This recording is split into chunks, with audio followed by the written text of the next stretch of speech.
எல்லாருக்கும் வணக்கங்க.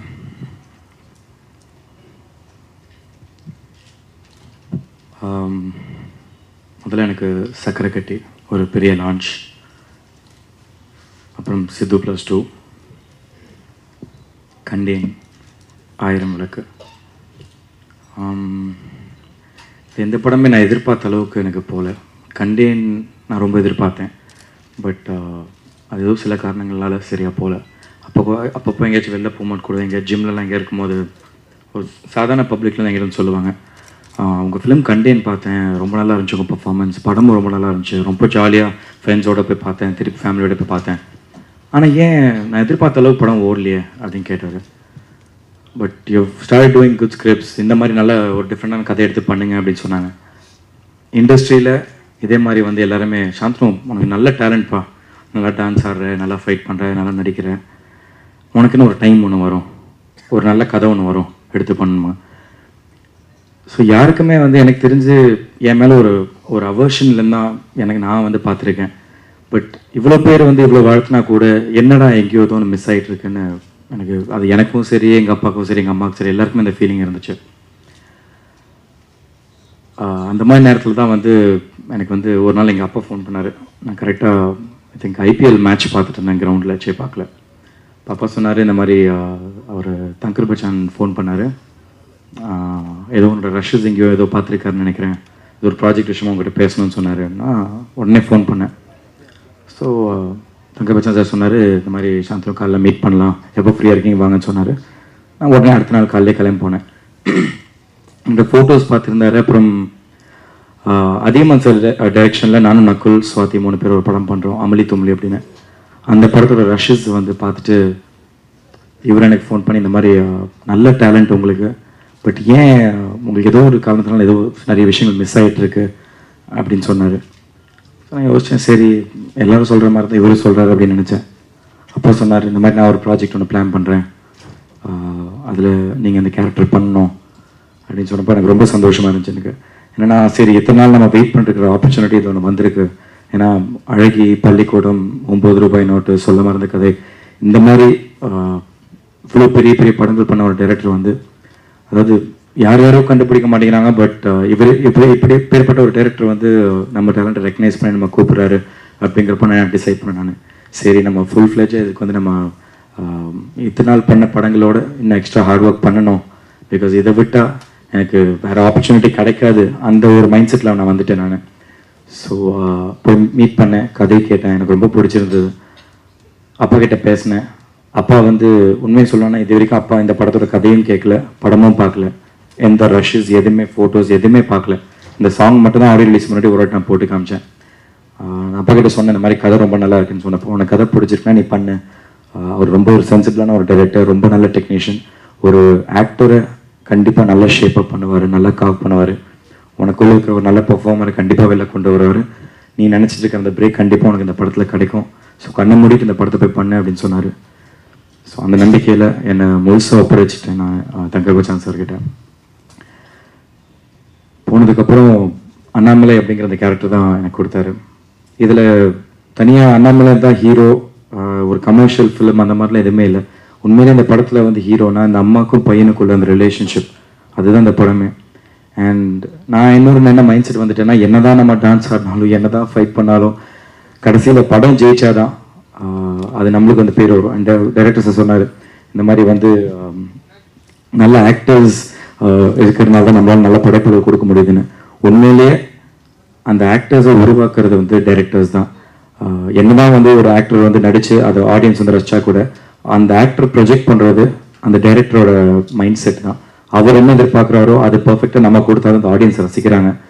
ஸோ உண்மையிலேயே நல்ல டைரக்டர்ஸ்னால தான் ஆக்டர்ஸ் உருவாக்குறாங்க. அந்த விதத்தில் வந்து நான் முதல்ல ரொம்ப பயந்தேன். ஏன்னா கம்ப்ளீட்டாக எல்லாமே ஒரு சிட்டி பாயாக பண்ணிவிட்டு, ஒரு சாக்லேட் பாயாக பண்ணிவிட்டு, இது ரொம்ப ஒரு கிராமத்துறை இளைஞனா வந்து ரொம்ப கம்ப்ளீட்டாக நான் எனக்கு சம்மந்தம் இல்லாத ஒரு விஷயம். இது எப்படா வந்து என்ன கான்ஃபிடன்ஸ் என்ன செலக்ட் பண்ணான்னு தெரியலன்னு நான் ஃபீல் பண்ணிட்டு இருந்தேன். முதல்ல அந்த பயம் இருந்துச்சு. அதுக்கப்புறம் அந்த ஒரு ஒர்க் ஷாப் ஒன்று நடத்தினார். அந்த ஒர்க் ஷாப்பில் வந்து ஆக்சுவலாக எனக்கு தேவையே இல்லை தினம் அந்த மாதிரி வரத்துக்கு. பட் தினம் என்னை லுங்கி கட்டிட்டு வர சொல்லுவார் ஆஃபீஸ்க்கு. செல்ஃபோன்ஸை காலையிலேருந்து ஈவினிங் வரைக்கும் கட் பண்ணிடுவார். 7 மணிக்கு மேலே தான் நீங்கள் வந்து யார் என்ன ஃபோன் பண்ணாலும் 7 மணிக்கு மேலே தான் பேசணும். நான் கூட யோசித்தேன், சரி கான்சன்ட்ரேட் பண்ணுறது பண்ணலாம், பட் எதுக்கு இவ்வளோ தூரம் பண்ணணும்னு சொல்லி யோசித்தேன். பட் அந்த ஒர்க் ஷாப் முடிகிற டைமில் கண்ணாடியில் நான் என்னையே பார்த்தப்போ நான் சாந்தனுவை பார்க்கல, நான் அண்ணாமலையாக தான் பார்த்தேன். நான் எனக்கு கம்ப்ளீட்டாக எல்லாமே என்னோட ஃப்ரெண்ட்ஸ் கிட்ட பேசுறது வரைக்கும் நான் கம்ப்ளீட்டாக நான் அண்ணாமலை மாதிரி தான் பேச ஆரம்பிச்சேன். அதை நானே உணர ஆரம்பிச்சிட்டேன் நான். ஸோ அப்போ புரிஞ்சது இவர் எதுக்காக வந்து அந்த அளவுக்கு கொஞ்சம் ஸ்ட்ரிக்டாக இருந்தார் அப்படின்னு. மற்றபடி ஷூட்டிங் ஸ்பாட்லலாம் வந்து அந்த ஒர்க் ஷாப் பண்ணது எனக்கு அவ்வளோ ஒரு யூஸ்ஃபுல்லாக இருந்துச்சு. பிகாஸ் ஷூட்டிங் ஸ்பாட் போகும்போது யூஸ்வலாக ஒரு படத்துக்கு போகும்போது இதான்ப்பா சீனு, இதுதான் டைலாக்ஸ் அப்படின்னு சொல்லும்போது நம்ம அந்த சீனை முதல்ல உணரணும், அந்த டைலாக்ஸை கற்றுக்கணும், அதுக்கப்புறம் ஒரு அவுட்புட் கொடுக்கணும். பட் தங்கபச்சான் சாரோட அந்த ஒர்க் ஷாப் பண்ணதுக்கப்புறம் அடுத்த நாள் இந்த சீன் எடுக்கிறோம், அண்ணாமலை தான் கூப்பிடுவார். எல்லா கேரக்டர்ஸையுமே அந்த கேரக்டர் நேம் வச்சு தான் கூப்பிடுவார் ஷூட்டிங் ஸ்பாட்டில். ஸோ அண்ணாமலை நாளைக்கு இந்த சீன் எடுக்கிறோம், இந்த தோல் ஃபேக்ட்ரியில் இந்த சீன் எடுக்கிறப்போ என்ன சீனு, என்ன டைலாக், நம்ம என்ன பெர்ஃபார்மன்ஸ், அவர் என்ன எதிர்பார்க்குறாரு, எப்படி ஷார்ட் வைக்க போறாருங்கிறது எல்லாமே ஆல்ரெடி மைண்டில் ரெஜிஸ்டர் ஆயிருந்துச்சு. ஏன்னா அவ்வளோ தூரம் அதை பண்ணி பண்ணி பண்ணி அதை அதிலே ஊறிட்டேன் நான். ஸோ அப்போ எனக்கு புரிஞ்சது எதனால அத்தனை நாள் வந்து அவ்வளோ ஸ்ட்ரிக்டாக என்ன அந்த ஒர்க் ஷாப்பில் பண்ண வச்சார் அப்படின்னு. முக்கியமாக சார் வரதுக்கு முன்னாடி தம்பிச்சோரன் ஒரு அசிஸ்டன்ட் டேரக்டர் தான் வந்து ஒரு 2-3 வாட்டி ஸ்கிரிப்ட் முழுசாக எனக்கு படித்து அந்த ஸ்கிரிப்டை எனக்கு மைண்டில் ஏற்றி விட்டு இந்த படத்தை தான் நான் உண்மையிலே புரிஞ்சுக்கிட்டேன் எந்த அளவுக்கு வந்து ஒரு கேரக்டருக்குள்ளே இறங்குறதுனா என்ன அப்படின்னு. ஸோ ஆக்சுவலாக இந்த படத்தில் நீங்கள் வந்து பார்த்தீங்கன்னா என்ன ஒரு சிட்டி பாயிலேருந்து கம்ப்ளீட்டாக கிராமத்து பையனா உங்களுக்கு அந்த வேரியேஷன் அது தெரிஞ்சதுன்னா அதுக்கு முழு காரணமும் டைரக்டர் பின்னாடி ஒர்க் பண்ண அசிஸ்டன்ட் டைரக்டர்ஸ் மற்ற டெக்னீஷியன்ஸ் எல்லாருமே தான். நாங்களும் முடிஞ்ச அளவுக்கு எல்லாம் ஹார்ட் ஒர்க் பண்ணியிருக்கோம். பட் இதுக்கு மேலே எங்கள் ஒர்க் பிடிச்சிருந்ததுன்னா அதை வந்து சப்போர்ட் பண்ண வேண்டியது அது உங்கள் கையில் தான் இருக்குது. ஏன்னா ஆஸ் அன் ஆக்டராக என்னால் இதுக்கு மேலே எனக்கு என்ன பண்ண முடியும்னு தெரியல. ஆப்வியஸாக இன்னும் நிறைய ஹார்ட் ஒர்க் பண்ணணும். பட் இப்போதைக்கு எனக்கு இதுக்கு மேலே என்ன பண்ணுறதுன்னு தெரியல. என்னால் முடிஞ்ச அளவுக்கு ஹார்ட் ஒர்க்கை பண்ணி அந்த அவுட்புட் நான் ஸ்க்ரீனில் கொடுத்துருக்கேன். உங்களுக்கு பிடிச்சிருக்குன்னா தயவு செஞ்சு அதை சப்போர்ட் பண்ணுங்கள். மற்றபடி இந்த படத்தில் ஒர்க் பண்ண எல்லா டெக்னீஷியன்ஸுக்கு ரொம்ப ரொம்ப நன்றி. எல்லா டெக்னீஷியன்ஸ் ஒன்றா சேர்ந்து தான் இது ஒரு நல்ல படமாக உருவாயிருக்கு. படத்தோட ரஷஸ் நான் பார்த்துருக்கேன், ரொம்ப நல்லா வந்திருக்கு. ஸோ தயவு செஞ்சு எல்லா படம் ரிலீஸ் ஆகும்போது please give us your support. And என்னென்னா சொன்னதே எல்லாம் திரும்பியும் சொல்லிட்டுருக்காங்க, நிறைய பேர் சோர்ந்து போய் உட்காரலாம். பட் இதுக்கு மேலே எங்களுக்கு வேற ஒன்றும் இல்லை சொல்கிறதுக்கு. ஆஸ் அன் ஆக்டராக எங்களோட டியூட்டி நாங்கள் வந்து உங்ககிட்ட சொல்கிறோம். So please give us your support. And இந்த படம் மிகப்பெரிய வெற்றியாக வேணும்னு ப்ளீஸ் ஆண்டவனை வேண்டிக்கோங்க. தேங்க்யூ. வணக்கம். சார் சொல்லிட்டாங்க என்னோட கேரக்டர் மொத்தமாக. இனிமேல் எனக்கு சொல்கிறதுக்கு ஒன்றும் இல்லை. ஏன்னா அந்தளவுக்கு ஹார்ட் ஒர்க் பண்ணியிருக்கேன் இந்த கேரக்டர், செல்வின்ற கேரக்டர். ஃபஸ்ட்டு சார் சொன்ன மாதிரி ஒரு ட்ரைனிங் கொடுத்தாங்க அந்த கேரக்டருக்கு. அதுக்கப்புறம் ஸ்ட்ரைட்டாக லொக்கேஷனில் போனால் எந்த ஒரு டைலாகில் கூட மாற்றம் இல்லாமல் அப்படியே எப்படி ரிஹர்சலில் சொல்லி கொடுத்தாங்களோ அதே மாதிரி தான் ஸ்பாட்டுக்கு போகும்போது, லொக்கேஷனில் போகும்போது ஷூட் பண்ணது. ரொம்ப ஃபாஸ்ட்டாக ஒர்க் பண்ணாங்க சார். ஹீரோயின் போர்ஷன் எவ்வளோ ஃபாஸ்ட்டாக ஷூட் பண்ண முடியும்னு எனக்கு தெரியல. அந்தளவுக்கு ஃபாஸ்ட்டாக வந்து என்னோடய கேரக்டர் வந்து ஷூட் பண்ணிட்டேன். எனக்கு ரொம்ப ஹார்ட் டச்சிங்காக இருந்தது சென்டிமெண்ட் சீன் எடுக்கும்போது தான். ஏன்னா எனக்கு வந்து எந்த விதமான அனுபவம் கிடையாது. ஆனால் எப்படி இருப்பாங்க இந்த மாதிரி சுச்சுவேஷனில் கேர்ள்ஸ் இல்லை லவ் பண்ணுற பொண்ணுங்களை எப்படி இருப்பாங்க அப்படின்னு நிறைய யோசித்தேன். அம்மா கிட்டே இருந்து கைடன்ஸ் வாங்கிட்டேன். அப்புறம் ஏதோ எனக்கு என்னால் பண்ண முடிஞ்சது அந்த கேரக்டருக்கு நல்லா கொடுத்துருக்கேன் அப்படின்னு ஒரு நம்பிக்கை இருக்குது. சாரோட அட்வைஸும் அந்த கேரக்டருக்கு நல்லா ஒரு மோல்டிங்காக வந்திருக்குன்னு நினைக்கிறேன்.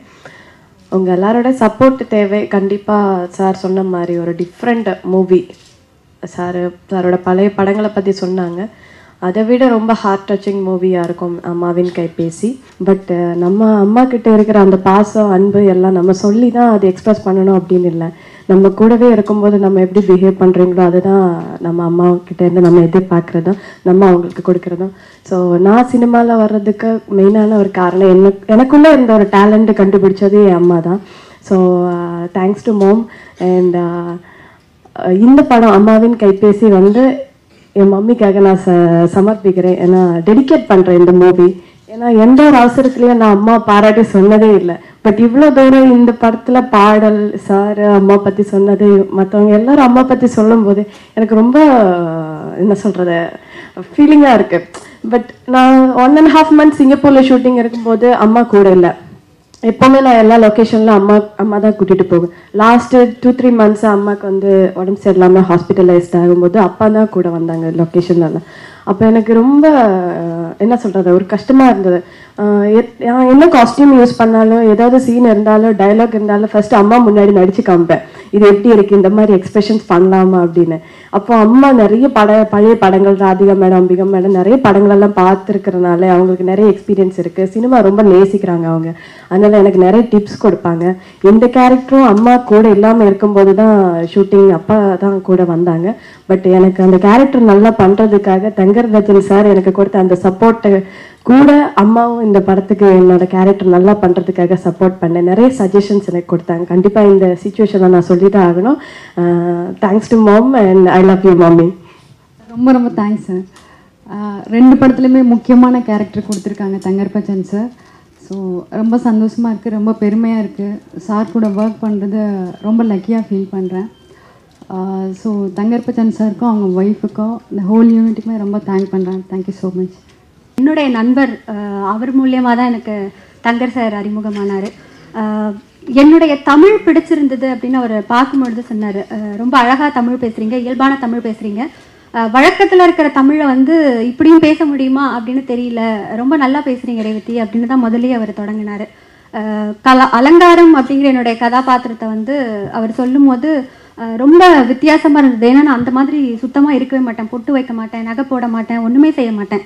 ஆனால் இந்த கதாபாத்திரத்தில் முழுக்க முழுக்க நகைகள் போட்டு ரொம்ப ஆடம்பரமாயினா அழகம் பெருமாள் சாருடைய மனைவியாக அதில் நடிச்சிருக்கேன்.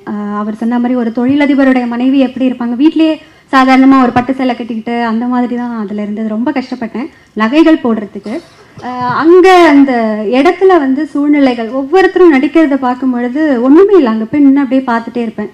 இவர் என்ன பண்ணுறாரு, அவர் என்ன பண்ணுறாரு, அவங்க என்ன பண்ணுறாங்க. ஏன்னா நான் தப்பாக பண்ணிடக்கூடாது அப்படிங்கிற ஒரு சின்ன காரணம் தான். அவங்க நல்லா பண்ணுறாங்களோ இல்லையோ நான் அந்த இடத்துல தப்பாக பண்ணிடக்கூடாது. ஏன்னா இது எனக்கு 2வது படம் தான். முதல்ல ஒரு படம் பண்ணேன், ஆனால் அதை சார் பார்த்தது கிடையாது.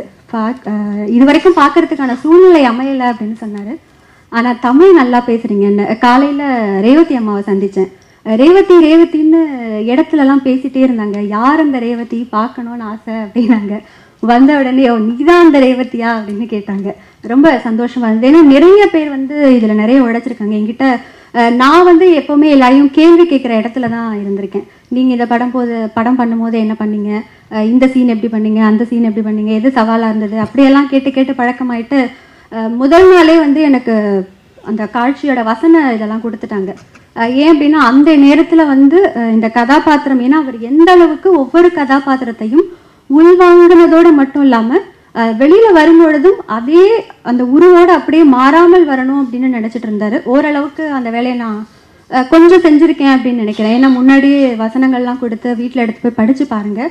படித்து பார்க்குறதோட மட்டும் இல்லாமல் அதில் இருக்கக்கூடிய அந்த விஷயம் என்ன அப்படிங்கிறத முதல்ல புரிஞ்சுக்கிட்டா தான் அந்த கதாபாத்திரத்தோட ஒன்றி வர முடியும் அப்படின்னு சொன்னார். உண்மையிலே அந்த வசனங்கள் கொடுத்தது கொஞ்சம் உதவியாக இருந்தது. அதுக்கப்புறம் அங்கே போனதுக்கப்புறம் ஒவ்வொருத்தரும் வந்து இந்த மாதிரி பேசுங்க, அப்படி பேசுங்க அப்படின்னு ரொம்ப ட்ரைனிங் அப்படின்னு சொல்கிறத விட இதுதான் இந்த கதாபாத்திரம். ஏன்னா அது இதுக்கு முன்னாடியே ஒரு புகைப்படம் காட்டியிருந்தாங்க, அவங்களுடைய இதில் இருந்து தான் இந்த கதாபாத்திரம் அப்படின்னு சொன்னாங்க. செட்டில் கூட சாந்தனு சார்கிட்டெல்லாம் அவங்களோட காம்பினேஷன் சீன்ஸ் வரும்போதெல்லாம் அப்படி பார்த்துட்டே இருப்பேன், இவங்க எப்படி பண்ணுறாங்க, அதாவது கேட்ட உடனே எப்படி பண்ணுறாங்க அப்படின்னு.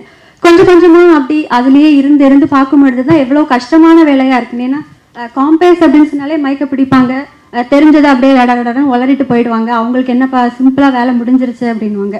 ஆனால் அதிலும் சவால் இருக்குது. அதுலேருந்து தாண்டி இந்த பக்கம் வரும்பொழுது இதிலும் நிறைய சவால்கள் இருக்குன்னு. குறிப்பாக என் கூட ஷூட்டிங் ஸ்பாட்டில் இருந்த இன்னொரு தோழி வந்து மீனால் வந்து அவ்வளோவா நாங்கள் அங்கே ஷூட்டிங் ஸ்பாட்டில் பேசிக்கவே மாட்டோம். எனக்கு சீன் இருக்கும்போது அவங்களுக்கு இருக்காது, அவங்களுக்கு இருக்கும்போது எனக்கு இருக்காது. ஆனால் உட்காந்து பேசும்பொழுது தான் தெரியுது ஒவ்வொருத்தர்கிட்டையும் தனி சிறப்புகள் என்னென்ன இருக்குது அப்படிங்கிறத வந்து தெரிஞ்சுக்கக்கூடிய ஒரு களமாக இருந்தது எனக்கு அம்மாவின் கைபேசியினுடைய அந்த காட்சிகளினுடைய இடங்கள். உண்மையிலே வந்து ரொம்ப ஒரு புதுவிதமான ஒரு அனுபவமாக இருந்தது. நிச்சயமாக எனக்கு தெரிஞ்ச வரைக்கும் சார் அலங்காரம் கதாபாத்திரம் எப்படி வரணும்னு நினைச்சாரோ அதை ஓரளவுக்கு சிறப்பாக கொடுத்துருக்கேன் அப்படின்னு நினைக்கிறேன். நிச்சயம் உங்களுடைய ஆதரவு இருக்கும் பொழுது இன்னும் அந்த கதாபாத்திரமும் அந்த திரைப்படமும் பெரிய அளவில் பேசப்படும் அப்படின்னு நினைக்கிறேன். இந்த வாய்ப்பு கொடுத்ததுக்கு ரொம்ப நன்றி சார். தேங்க்யூ.